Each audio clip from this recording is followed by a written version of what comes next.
honor, of course, always to stand here in the House of Commons and debate things that are of critical importance to Canadians.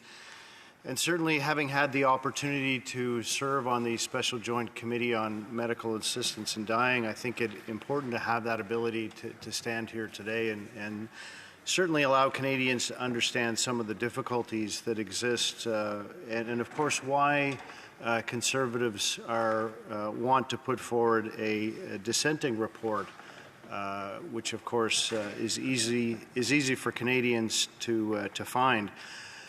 Much of the deliberations, of course, that were performed in the Special Joint Committee related to mental disorder as the sole underlying medical condition, so-called mature minors, persons with disability, and advance requests. And clearly the plight of Canadians under the NDP Liberal government has increased the usage of MAiD in this country, and I'll go on to cite several examples of that as we go through this. And I think that that's absolutely incredibly important to look forward to. And if I might, just to read a bit from the dissenting report, we wish to recognize that medical assistance in dying is a complex issue and a profoundly personal issue on which reasonable people and well-intentioned people can be in disagreement. That having been said, the Canadian medical assistance in dying regime represents serious problems, and vulnerable persons are endangered because of the failure of the Liberal government. Whatever the point of view of each individual on medical assistance in dying, in principle, these problems cannot be ignored. After 9 years of poverty and hopelessness under this Liberal government, Canadians are turning to medical assistance in dying because they don't have the means to live with dignity. I say to you that statement is incredibly important to allow Canadians to understand that as far as Conservatives are concerned, that those Canadians who are well-intentioned and well-informed are able to speak about this incredibly emotionally charged topic in a very hopefully non-partisan way on behalf of Canadians.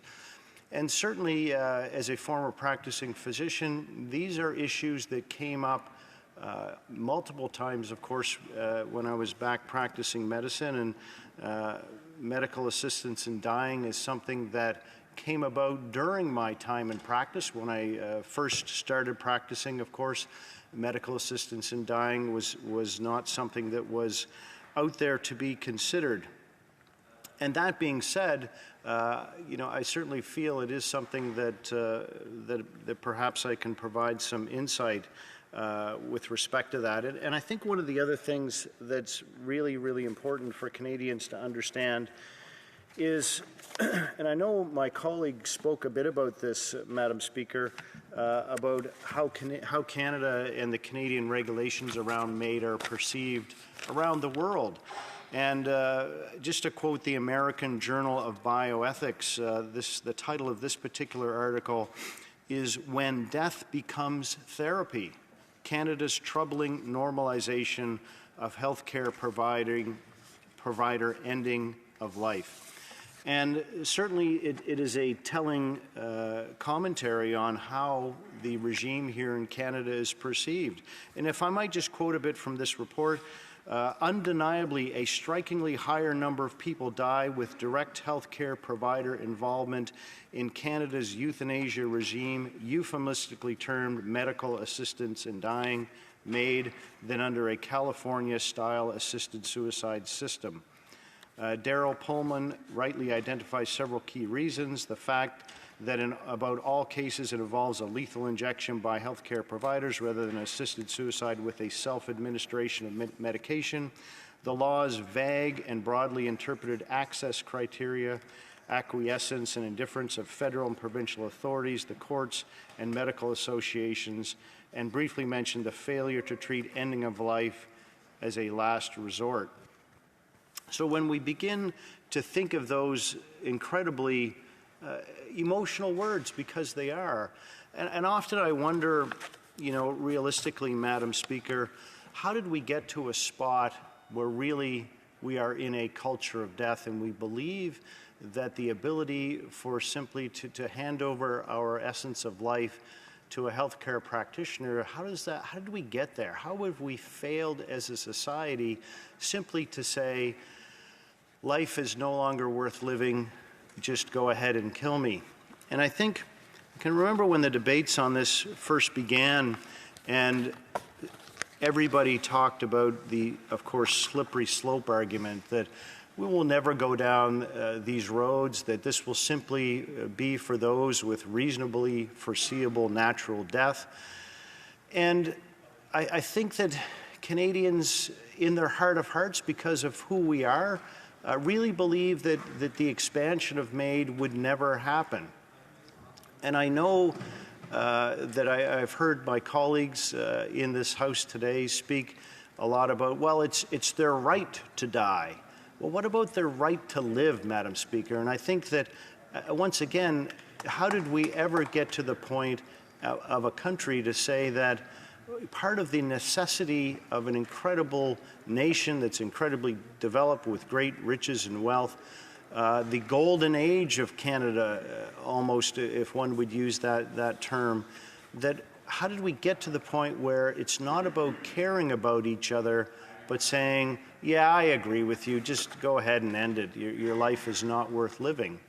So as we begin to contemplate those things as a country, I do believe that it's incredibly important to value human life and to say that it's important.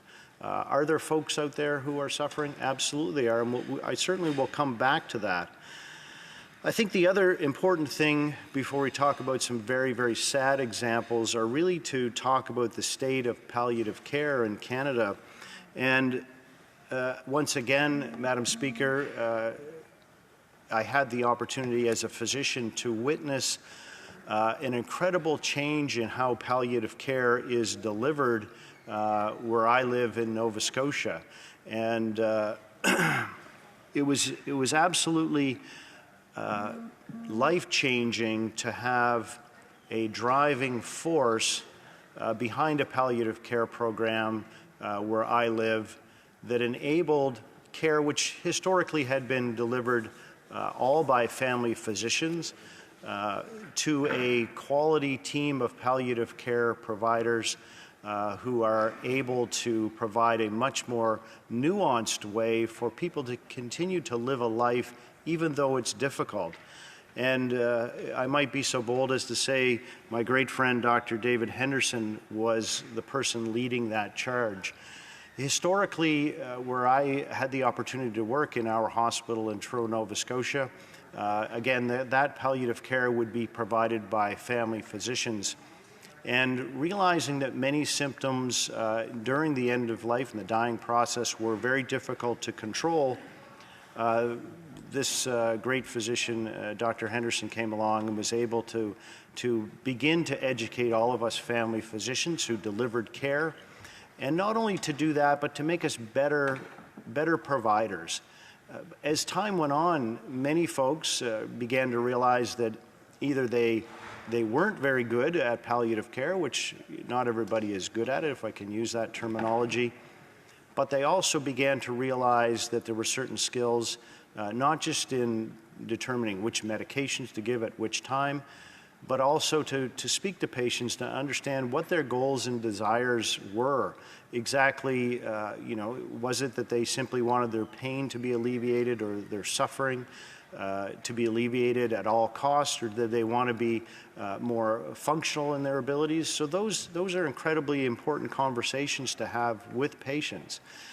And I would go on to say that Dr. Henderson also realized that delivering care at people's homes was also an essential part of palliative care, because of course folks often feel much better when they're able to stay in their own homes and have the distressing symptoms alleviated there. And Dr. Henderson was a great advocate to say that we also need to have nurses trained in palliative care who can then be the extenders of physician care, again, at home or in the hospital. And certainly he has been, as I said, a wonderful advocate for the palliative care program in Nova Scotia, and indeed across the country. The sad state of affairs is that good quality palliative care, such as I've described, does not exist across the country. And I would suggest to colleagues here in the chamber to give that a good thought, because I do believe that if good quality palliative care existed across the country, that perhaps some of the conversations we would be having now would be quite different.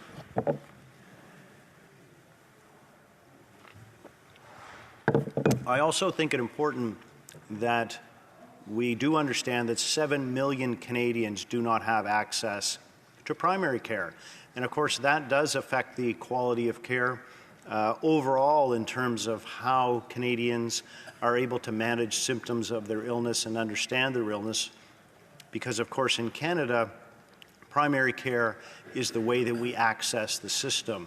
And once again, the demise of the healthcare system, our much cherished healthcare system, has certainly accelerated at the hands of this NDP Liberal government over the last 9 years. And as I mentioned, a recent report from CIHI, which lays out clearly that 5.4 million adults do not have access to primary care, which we know translates into about 7 million Canadians without access to primary care, which means that they're unable to have lab work, diagnostic imaging, referrals to specialists, unless they are there in walk-in clinics or visiting emergency rooms, which we know then creates an entire other type of problem. Those things being said, I do want to get to some examples about MAiD in particular, and there are several quotes here talking about MAiD in Ontario. In Ontario, more than 3/4 of people euthanized when their death wasn't imminent required disability support before their death in 2023. And another quote, a professor of health in the Netherlands has stated that Canada seems to be providing euthanasia for social reasons when people don't have the financial means, which would be a big taboo in Europe. And when we begin to, again, unpack those types of things, a report just this morning, Madam Speaker, outlining that 40% of Atlantic Canadians have difficulty paying for the basic necessities of life. In this article, it quoted food, rent, and home heating. And that is a disturbing feature when you begin to hear what a professor in the Netherlands, and of course the Netherlands have had a MAiD regime for quite some time now. The other statistics we need to be aware of is it would seem that poverty is a contributing factor in Ontario's MAiD provision. And I quote, people in the lowest material resource, end quote, category represent 20% of the general population, but they make up 28.4% of Track 2 MAiD recipients compared to 21.5% of Track 1 recipients. So when you begin to understand some of these statistics, as we might say, not to be foolish about it, but Houston, we have a problem.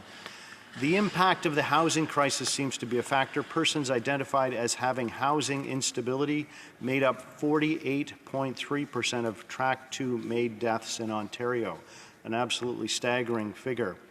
Isolation is also a definite factor in Track 2 cases. 90% of Track 1 MAiD recipients provided an immediate family member, spouse, sibling, or child as their next of kin, compared to 73% of Track 2 recipients.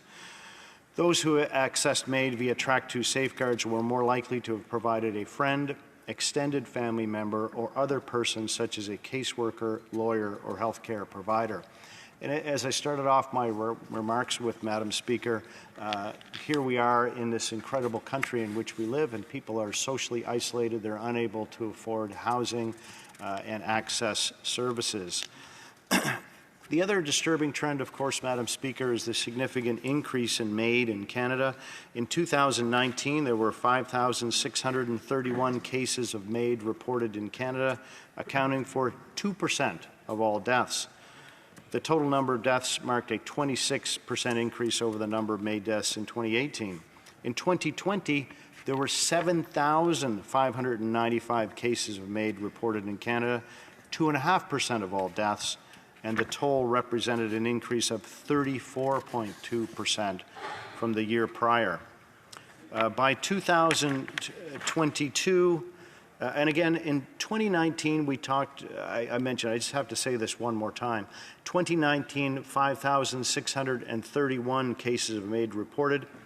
By 2022, there were 13,241 MAiD deaths reported in Canada, accounting for 4.1% of all deaths nationwide. And again, year-over-year growth rate in the 30% range. The total number of medical-assisted deaths reported in Canada since the introduction of the federal MAiD legislation is 44,958 Canadians. It can therefore be projected that the number of MAiD deaths, as well as the share of these deaths representing in the annual death toll, will increase in 2024 and may reach up to 5% of the national total of deaths. So as we begin to look at these things, this is a very disturbing trend. I do want to quote a couple of disturbing cases that I think we all need to be aware of. These are readily available in open source literature. Christine Gauthier, a disabled veteran and former Paralympian, was offered MAiD by a caseworker from Veterans Affairs Canada during a phone call where she discussed her deteriorating condition. Gauthier had been seeking to get a wheelchair ramp in her house for 5 years.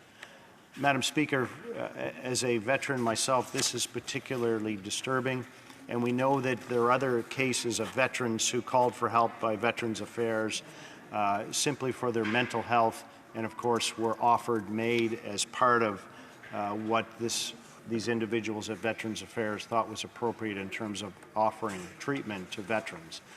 It's appalling, Madam Speaker, for folks who signed on the dotted line to serve our country, to uphold our values elsewhere, and potentially, of course, put their lives on the line, or offered death as opposed to help. Another case, Normand Meunier, a former truck driver who had been paralyzed from a spinal cord injury in 2022, was forced to spend 95 hours on a stretcher after being admitted to a hospital in Saint-Jérôme, Quebec, with a respiratory virus in January of 2022. This led him to develop a severe pressure sore that eventually worsened to the point where bone and muscle were exposed and visible. Mr. Meunier, in terrible pain for the ensuing 2 months, opted to end his life and passed away in March 29th. Again, we look at these stories. This is a failure of a healthcare system. And again, as I quoted from this report, when death becomes therapy, as opposed to understanding that we need a healthcare system that is responsive to the changes that have been foisted upon us by this NDP Liberal government. Madam Speaker, I think that it's important also in the last couple of minutes that we talk about the Blue Seal program for Canadians that the next Conservative government will put forward so that international medical graduates will be able to have their qualifications and experience recognized quickly as they come to this country and want to serve Canadians and want to have a better paycheck to be able to look after their families as well. That will be something, of course, that a Pierre Poilievre government will be able to put forward as we've had multiple discussions with the stakeholders and decision makers that exist both at provincial and national levels. And I think that's incredibly important, that we give Canadians hope that there is help on the way and that the way things are not the way that they need to be forever. Change is possible. We also know that understanding exactly how this MAiD regimen works is important on behalf of Canadians. Consultation needs to be had, and we need to be able to replace, sadly, the hurt that Canadians are now experiencing with hope for the future, so that Canadians once again can be prosperous in that dream and contract of being a Canadian, where if you work hard, that you will be able to achieve a job with a reasonable paycheck, to put food on your table and to put a roof over your head and to live in dignity in this country and not have to worry about death being the therapy for all that ails you. Thank you very much, Madam Speaker. Questions and comments. The Honourable Parliamentary Secretary to the Government House Leader. Madam Speaker, the member highlighted just in terms of how important the issue is in terms of that personal perspective. And I don't think anyone challenges that at all.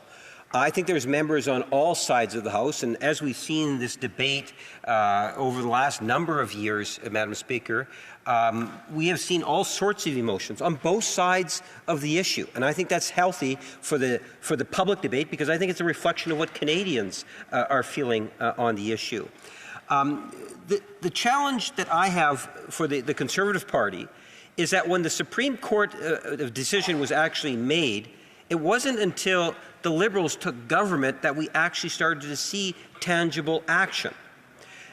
Now we have a commitment to have that national conversation on the next step coming up in November, going through to January.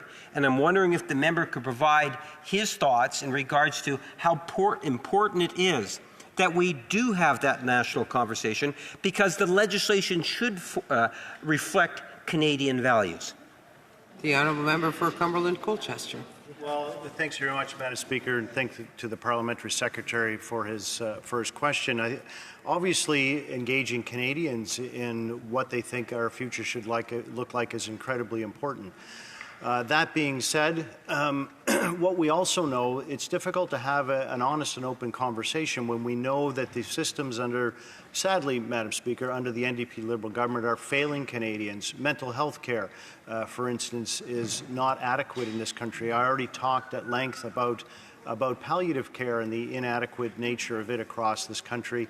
And once again, I would be inappropriate for me not to consider the lack of primary care for 7 million Canadians across this country. When we don't have systems that Canadians know and love and have come to rely upon that are appropriate, then it makes it very difficult because Canadians would suggest that they don't have other options besides death. We have to get to other questions. Honourable Deputy. The Honourable Member for Montcalm. Thank you, Madam Speaker. My colleague talks about death as a therapy. Roughly 70% of people die from MAiD in Quebec because they had cancer. They were at the end of their lives, where the death process was irreversible and had already started. So we can't really talk about death as a therapy in a context such as this. They're already in palliative care. What I want to know about this former doctor is when a patient says, I would like to make a free choice to not die in total agony and use MAiD. He did what the law prescribed him to do. For Cumberland Colchester. Madam Speaker, I'd like to thank my colleague for his question. I think it's, as I've already said, and always hard to say. The situation is an emotional one because if choices are not what we want here in Canada, for example, primary care, it's a problem. Also, palliative care, if it's not offered in all provinces or available, or particularly in rural regions in Quebec, it'll always be a problem if the patient cannot have access to palliative care. And they have no other choice right now. So for me, it's always essential to have all choices on the table so the patient can make the right choice for themselves. London Fanshawe. Thank you, Madam Speaker. And certainly it's very interesting, especially on a difficult subject such as this, when a chamber with all different perspectives and all different sides comes together to discuss such a topic. I certainly disagree with many of the things that the Honourable Member has said. However, he spoke at length, of course, about palliative care. And one of the recommendations of the report that we're discussing today is recommendation 6, which talks about the increased funding for the implementation of the action plan on palliative care, which brings me to the idea of increasing the transfer payments that go to the provinces in relation to all healthcare, when he talked about healthcare, the demise of healthcare. And we know that before, with the Harper government, there was a significant decrease in those transfer payments for health. They have not been renewed from this government, this Liberal government. So I would ask him about his commitment to the increasing of those transfer payments to ensure that we don't see the demise of our healthcare system. The honourable member for Cumberland Colchester. Well, thanks very much, Madam Speaker, and thank you to my colleague. And I think there's a few things, again, not to be, this is a serious topic, but it is interesting how the long legacy of Mr. Harper lives in the heads of many in the NDP Liberal Party. That being said, I know very clearly that the Harper government increased the value of transfer payments to 6% on a year-over-year basis, which is more than any government has done previously. I think it's also interesting that during a press conference, myself and the leader of the official opposition made it clear that we would honor those commitments which are already been made to provinces. I think the other interesting part of it, of course, is that there are many opportunities for leadership inside the federal government, which this government, NDP Liberal government, refuses to take, to say that there are very simple ways to show leadership to get many folks on board, such as the Blue Seal program, which will introduce international medical graduates with experience to be able to apply their trade here in our great country, providing service, of course, for Canadians who desperately need it. I've mentioned many times the 7 million Canadians who do not have access to primary care under this failed NDP Liberal government. And then, of course, the ability to get those appropriate stakeholders and decision makers together to support provinces so that they can unfold the mandate that is so essential to what they are trying to do for their provinces. And I think it also a shame, Madam Speaker, that the NDPs continue to prop up this Liberal government and to say that the house is burning down, but they're Nero on the wall playing the fiddle. Questions and comments? The honourable member for Peace River Westlock.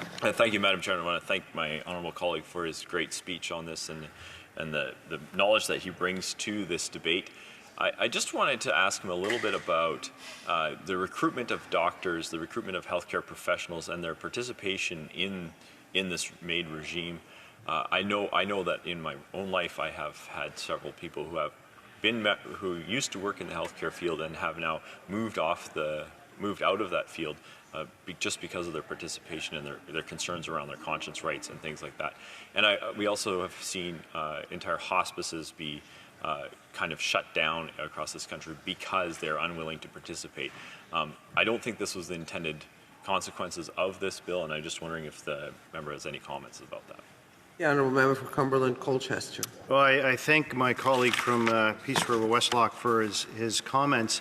And it is interesting, I know I have the exact statistics here somewhere in this mound of paperwork on this particular topic, but it would appear that year over year in Canada that there are many more physicians who are participating in the MAiD regime. And I think it is sad, once again, it's a sad reflection on society that those physicians could easily be trained to provide better palliative care. And we know that there is a call for patients across the country to receive appropriate palliative care. Many folks around the chamber may think of palliative care simply as giving people more and more medications to end their physical pain. And we know clearly from those who provide good quality palliative care, it's about having conversations with families. It is partly about providing medication. It's about talking about their lives that they've had. It's talking about the difficulties that they may have suffered. It's also very clearly, Madam Speaker, with a patient-centered focus, talking about what their goals of care are and how to meet those needs. And that takes a very specialized team of people often. But once again, if we looked at the number of physicians who are choosing to provide MAiD care who are not providing palliative care, then I think there's an obvious ability to recruit those physicians in the appropriate circumstances to provide good quality palliative care for folks who are not able to receive it. And again, this exists, of course, in many rural and remote Canadian places across Canada. I think that's a real travesty when that situation exists, Madam Speaker.